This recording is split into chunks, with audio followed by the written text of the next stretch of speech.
কাশ্যপিয়ং মহাধূতিম ধান্তারিং সর্বপাপগ্নম প্রণাতুষ্মে দিবাকরম ওম জবাকুসুমা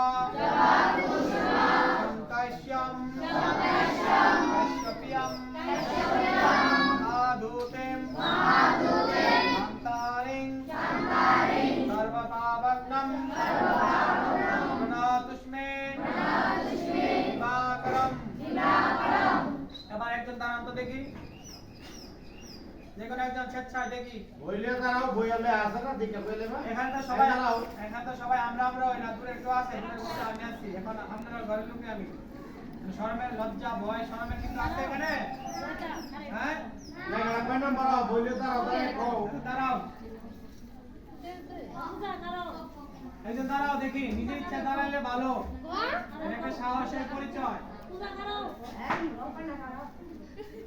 এরা না বই দিকে বলবেন দাঁড়া হাসাহাসি করে কেন? না হলে তো কই দিব কি হলো দাঁড়াও। আচ্ছা,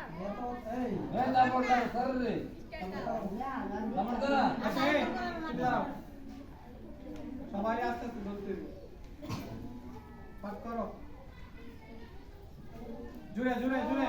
জবাকুসুম শঙ্কাশং জবাকুসুম ম আছে শেষে।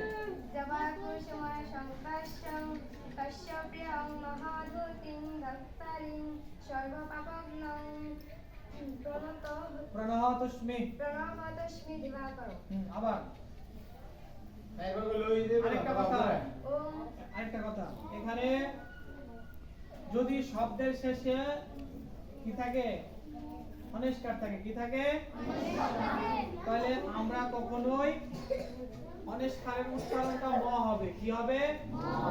যদি শব্দের মাঝখানে থাকে, যেমন বাংলা, এখন তো বর্তমানে ব্ল্যাকবোর্ড নাই, যখন ব্ল্যাকবোর্ড আসবো তখন বলাই আস্তে, যখন ব্ল্যাকবোর্ড আসবো তখন সুন্দর করে ব্ল্যাকবোর্ডে লেখা দেখা দেবো। এখন তুমি বলতেছি সবাই শোনো, যখন শব্দের মাঝখানে থাকবো অনিষ্কার, যেমন বয়াকারে বা অনিষ্কার লাইকাল্লাহ বাং বা, এখানে কি বাং একটা অনিষ্কারের উচ্চারণ হইতাছে। কিন্তু যখন শব্দের শেষে যখন শব্দের শেষে অনিষ্কার থাকবো, যেমন এখানে সংকাইশং, কে সংকাইশং শব্দের শেষে অনিষ্কার না, শব্দের শেষে অনিষ্কার থাকলে এটা উচ্চারণ ম হবে, কি হবে? ম হবে। এটা বাংলা ব্যাকরণ, এটা কি বাংলা ব্যাকরণ, শব্দের উচ্চারণ ম হবে। তো এখানে আমরা সংকাইশং বলবো না, সংকাইশং সংকাইশং ম উচ্চারণ করব। তো এবার আবার এই শঙ্কাশং কাশ্যপ্রিয়ং মহাধূতিং মহাধূতিম অনিষ্কার উচ্চারণ ম হইব। মহাধূতিং ধাত্তারিং সর্বপাপগ্নং প্রণহতুষ্মি দিবাকরম। সুন্দর, সবাই হাততালি দাও।